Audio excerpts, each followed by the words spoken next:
السلام علیکم ورحمۃ اللہ وبرکاتہ۔ ناظرین کرام، آج کی اس خصوصی ویڈیو میں ہم بات کریں گے روحانی تسبیح کے بارے میں۔ روحانی تسبیح کیا ہوتی ہے؟ یہ عام تسبیح سے کیسے مختلف ہے اور اس کے ذریعے کون کون سے روحانی وظائف کیے جا سکتے ہیں؟ اگر آپ رزق، محبت، سکون دل، روحانی ترقی یا مشکلات سے نجات چاہتے ہیں تو یہ ویڈیو آخر تک ضرور دیکھیں۔ روحانی تسبیح کیا ہے؟ روحانی تسبیح صرف تانوں کا ایک ہار نہیں بلکہ یہ ذکر، نیت، یقین اور تسلسل کا مجموعہ ہے۔ روحانی تسبیح وہ تسبیح ہوتی ہے جس پر مستقل ذکر کیا جائے، جسے پاک حالت میں استعمال کیا جائے، جس کے ساتھ نیت اور یقین شامل ہو۔ ایسی تسبیح وقت کے ساتھ روحانی طاقت حاصل کر لیتی ہے۔ روحانی تسبیح کی اہمیت۔ ناظرین، جب ایک ہی تسبیح پر بار بار ذکر کیا جاتا ہے تو اس میں ذکر کی برکت بس جاتی ہے، دل جلدی متوجہ ہوتا ہے، شیطانی وسوسے کم ہو جاتے ہیں، دعائیں جلد قبول ہوتی ہیں۔ اسی لیے اولیاء کرام اپنی تسبیح کسی کو آسانی سے نہیں دیتے۔ روحانی تسبیح بنانے یا استعمال کرنے کا طریقہ۔ نئی تسبیح ہو تو پہلے اس پر درود شریف 11 مرتبہ، پھر استغفار 100 مرتبہ، پھر کلمہ طیبہ 100 مرتبہ۔ تسبیح ہمیشہ پاک حالت میں رکھیں، زمین پر نہ رکھیں، باتھ روم میں نہ لے کر جائیں۔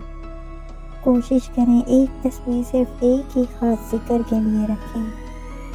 مجرب روحانی وظائف۔ وظیفہ نمبر 1، دل کا سکون۔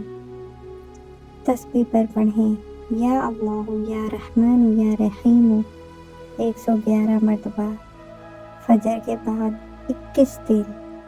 فائدہ: بے چینی ختم ہوتی ہے، دل کو سکون آتا ہے، نیند بہترین ہوتی ہے۔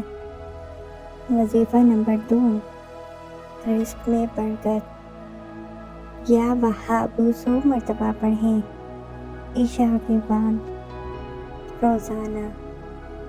اس کا فائدہ یہ ہے رزق کے دروازے کھلتے ہیں، مالی رکاوٹیں دور ہوتی ہیں۔ وظیفہ نمبر 3، محبت اور تعلقات کی بہتری۔ یا ودود 313 مرتبہ پڑھیں، دن کے کسی بھی وقت، کسی بھی حصے میں 11 مرتبہ۔ اس کا فائدہ یہ ہے دلوں میں محبت ہوتی ہے اور ناراضگیاں ختم ہوتی ہیں۔ وظیفہ نمبر 4، سخت مشکل یا پریشانی کی حالت میں حسبی اللہ لا الہ الا ہو 100 مرتبہ پڑھیں، تہجد یا فجر کے بعد 7 دن۔ اس کا فائدہ یہ ہے بڑی پریشانیاں آسان سے حل ہوتی ہیں اور غیبی مدد حاصل ہوتی ہے۔ وظیفہ نمبر 5، روحانی ترقی اور نور۔ اللہ نور السماوات والارض 100 مرتبہ، رات سونے سے پہلے 40 دن۔ فائدہ: دل منور ہوتا ہے، روحانی احساس میں اضافہ ہوتا ہے۔ اہم احتیاطی ہدایات: مذاق یا آزمائش کے طور پر ذکر نہ کریں، دوران ذکر موبائل یا بات چیت سے پرہیز کریں، مکمل یقین کے ساتھ ذکر کریں، حلال رزق کا اہتمام کریں۔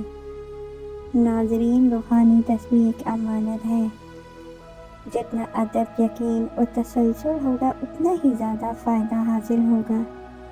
اگر آپ کو یہ ویڈیو پسند آئی ہو تو لائک کریں، چینل سبسکرائب کریں، بیل آئیکن ضرور دبائیں اور کمنٹ میں بتائیں کہ آپ کس مسئلے کے لیے وظیفہ چاہتے ہیں۔ اللہ ہم سب کو عمل کی توفیق عطا فرمائے، آمین۔